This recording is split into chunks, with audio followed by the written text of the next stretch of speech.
Selamat sore teman-teman, apa kabar semua?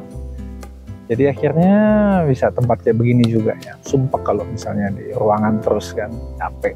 Jadi kalau di sini tuh pikirannya terbuka, cuma memang gangguannya sering banyak ya. Datangin satpam apa semua. Jadi kali ini kita lanjutin cerita. Udah ada yang nanya, dok lanjutin dong minggu kedua, ketiga tuh gimana kehamilan? Kehamilan minggu kedua, ketiga. Emang ada? Tapi saya ceritain semua karena teman-teman minta judulnya ya udah minggu kedua minggu ketiga. Minggu lalu kan kita cerita tentang yang minggu pertama, yaitu adalah penentuannya ya. Nah sekarang adalah minggu kedua. Jadi pada saat nanti teman-teman sudah selesai haid, nah disinilah itu akan terjadi perkembangan sel-sel telur ya kan, yang mana ini akan berkembang misalnya dalam hari ke-8 mungkin sudah 6 mili, hari ke-10 mungkin sudah ada yang 10-an mili, hari ke-12 mungkin sudah ada yang 14 mili, dan pada saat hari ke-14 nya itu ya, itu mungkin sudah ada yang matang, mungkin sekitar 18 mili ke atas. Nah yang menjadi permasalahan adalah apakah dari teman-teman mulai haid sampai terjadinya ovulasi itu selalu 14 hari. 14 hari ini kan suatu dalam siklus yang normal, yang seidealnya 28 hari. Kalau siklus teman-teman 30 hari ya tentu beda. Ovulasinya adalah di hari ke-16 ya kan, dikurang 14. Jadi yang menjadi perbedaan di sini adalah jadi ini minggu kedua dan minggu ketiga itu ya sebenarnya kayak kita ngomongin promil ya.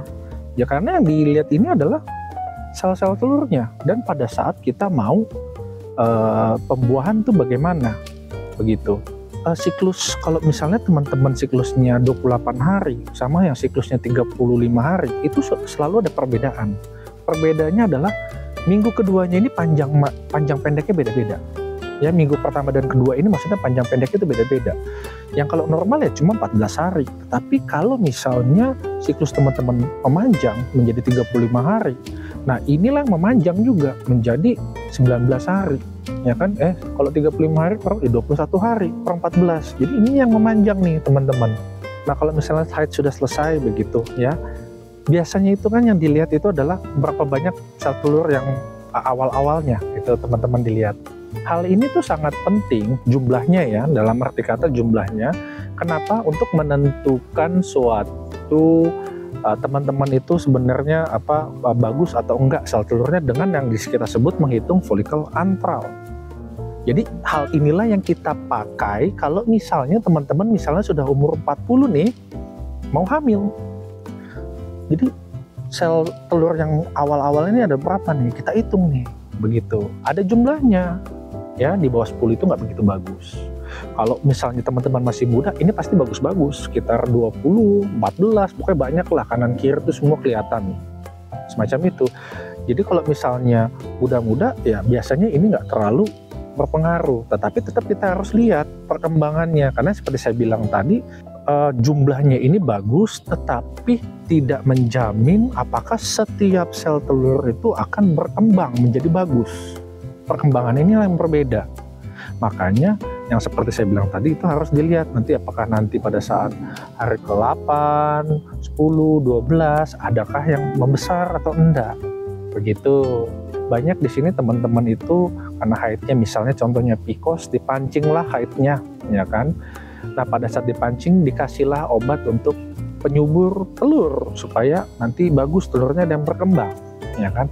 Nah pada saat posisi yang telur berkembang inilah yang seperti saya bilang tadi, pada saat itu biasanya diminumnya itu hari kedua sampai hari ke-6 begitu, ataupun hari ketiga sampai hari ke-7, biasanya 5 hari.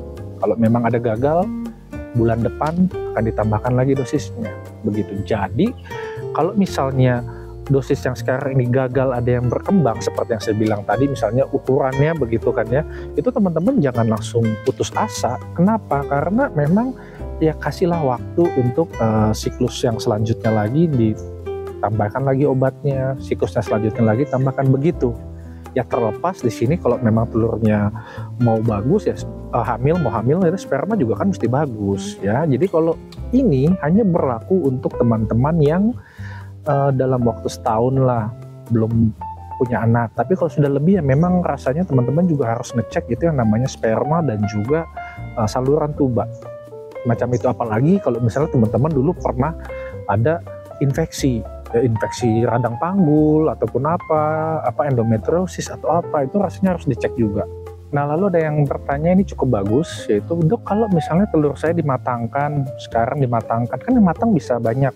Ya betul, di sini teman-teman yang matang itu bisa banyak, dan bisa aja kemungkinan teman-teman dapat kembar itu juga bisa, ya, karena ini yang dilihat. Nah, makanya itu kalau teman-teman menggunakan obat ini, kita mesti perhatikan juga, apakah sel telur yang nanti matang itu ada berapa banyak. Kalau memang ternyata lebih dari 2, ya, itu rasanya nggak bisa, itu teman-teman bisa hamil, bisa sangat berbahaya. Apalagi kalau bisa hamil, bisa yang matang tuh ada 3 atau 4 misalnya begitu.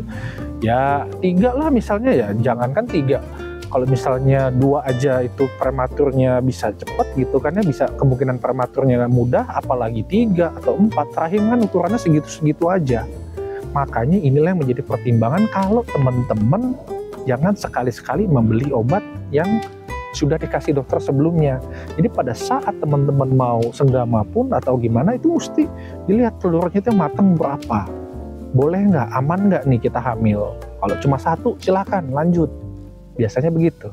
Ada lagi yang nanya tentang pematangan telur ini adalah, kalau telur saya dimatangkan Dok, kan itu matang semua tuh, ya kan? Apakah ini jadi cepat menopause dong? Sekali matang bisa 2, 3 begitu. Jawabannya tidak di sini teman-teman. Kenapa? Karena telur yang bisa dimatangkan dengan obat. Jadi dalam suatu pembentukan sel telur itu folikogenesis itu ada yang independen, ada yang bisa dipengaruhi, ya. Yang awal-awal yang dari sel-sel sangat kecil itulah yang tidak bisa, ya. Kecuali kalau sudah kelihatan begitu di sini ya, yang sudah kelihatan misalnya ada gitu yang pada setelah haid begitu, oh ada nih folikel unfurlnya gitu kecil-kecil. Nah itulah yang bisa dimatangkan.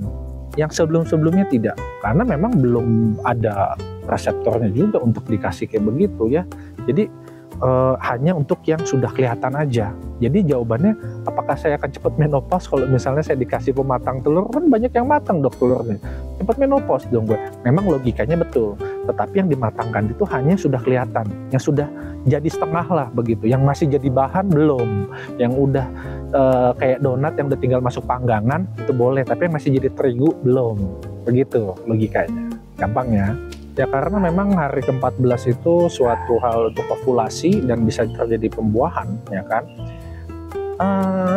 Disinilah yang menjadi permasalahan di USG, bahwa USG hanya bisa melihat dalam sel telurnya itu sudah dia matang berapa, besarnya seberapa begitu. Tetapi untuk menjadi kapan terjadi ovulasi itu teman-teman bisa menggabungkan dengan tes LH.